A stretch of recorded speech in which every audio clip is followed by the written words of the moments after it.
What's been most pleasing or satisfying through the first two rounds? Yeah, I was pretty frustrated the last 2 weeks. I played poorly in Mexico and Houston, and it was so cold Saturday morning finishing off. I got on a plane at noon and got to Naples and see my old coach, Dr. Jim Suddy, and spent a day and a half with him down there and just gave me a few ideas. He gives me the same lesson for the last 30 years, but he gave me some cool things to think about and got up here and started feeling good. Rob Rochelle's here, and he's been awesome. We kind of saw something in my putting that clicked. And I was kind of aiming the putter a little left, so just my eyes just kind of aligning them. Something kind of clicked with that, and I've just been putting awesome. What's a frustrated Kevin Streelman look like? You know, I get over it quicker than I used to, Okay. but yeah, I might have a cocktail instead of a beer or something like that, but not too crazy, not too crazy. 17 of 18 greens in regulation. Was that a direct? Oh, really? You're surprised Yeah. by that? Well, you That's missed pretty good. 9, so go ahead and talk about how aggravating Yeah, that was. Yeah. and the wind turned on us too. It was like the darn wind. Yeah, I have been hitting it awesome. So that's what you have to do around here. You kind of do what you're supposed to. You can score. There's obviously some crazy penal areas that you got to stay away from. But today I was able to drive it great and control my irons and putt it nice. So. You talked about the struggles you've had the last 2 weeks. When I tell you 17 for 18, that's legitimate surprise in your Yeah, voice. that's strong. It's strong ball striking around here for sure. So, also, I mean, Mexico is one of my favorite weeks. Houston's, let's face it, that's a bomber's golf course, and for me, that's tough to compete hitting 4 and 5 irons all day on those par fours. But things happen for a reason, and I was happy to make this cut before the season ends, and we got a fun family vacation next week. So I feel free to just go attack, and got the year ahead of us, and nothing to lose.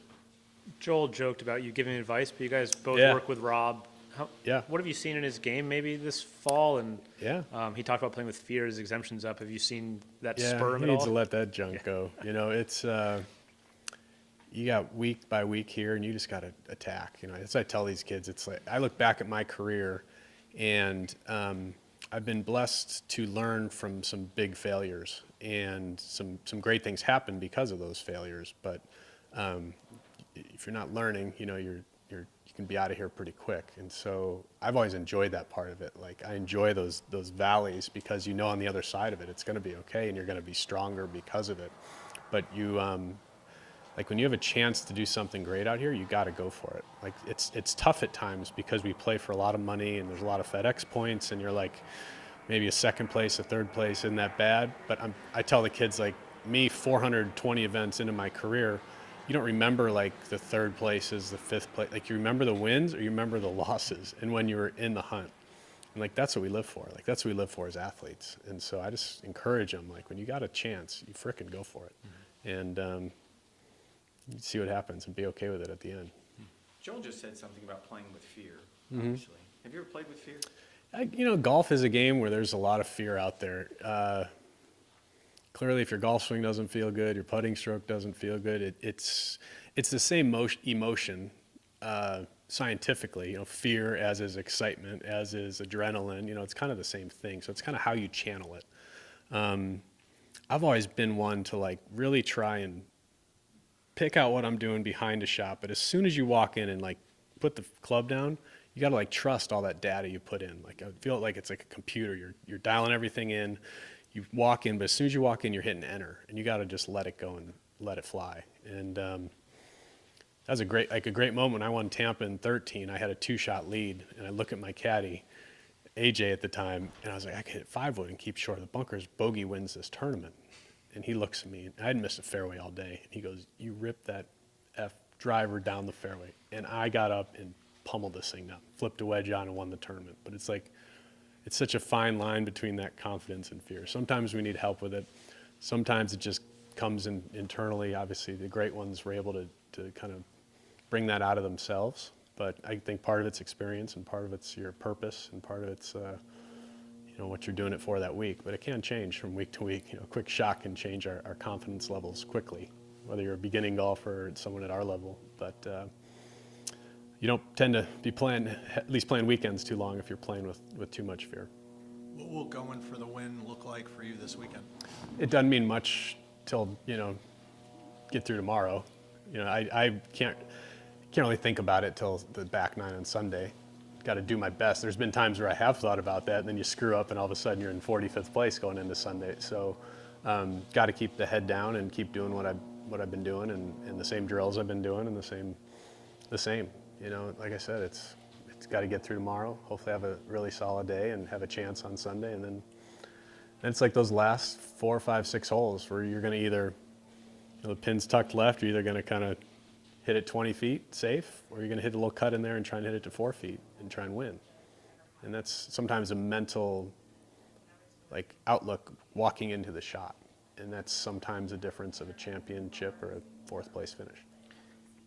How hard is it to keep up with these kids? It is challenging on a certain number of golf courses. There's enough left where I feel like I can hang. Also, conditions matter. I mean, their golf swings and equipment now is very high launch, low spin, like carrying it 315, 320, as you guys have seen. You know, in my generation, I try and get low spin to get some run out of it, to get some chase. And you know, if I can carry it 280 to 290 with some chase, I can hang with them.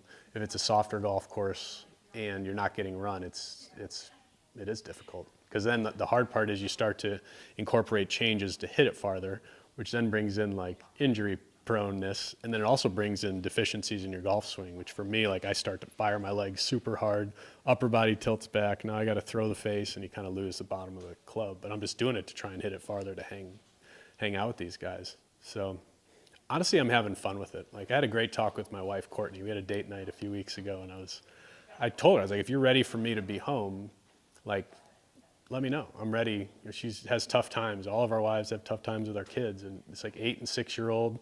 I'm on the road. This next week we're gone. My 4th week in a row gone.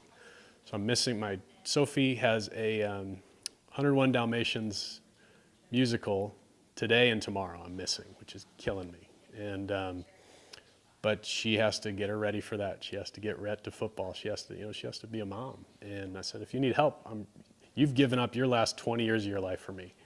And if you're ready, I'm ready.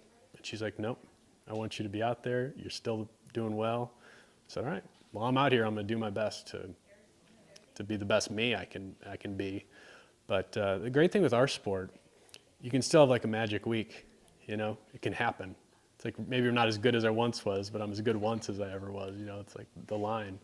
But it's interesting talking like with Larry Fitzgerald, who I play with at Pebble, and I ask him the same question. And he's just like, I knew. He knew. It's like a very fine line. He'd lost a little bit of a step and wasn't as fast as younger guys, and it was over. But it's not quite that way with us. Almost some of us want it to be that way, I think, but it's just not, because one magical putting week and, you know, ball striking week can change everything. Then you go back to chasing it again after that. So it's just the crazy, dumb sport golf is at times. Thank you. Yeah, of course.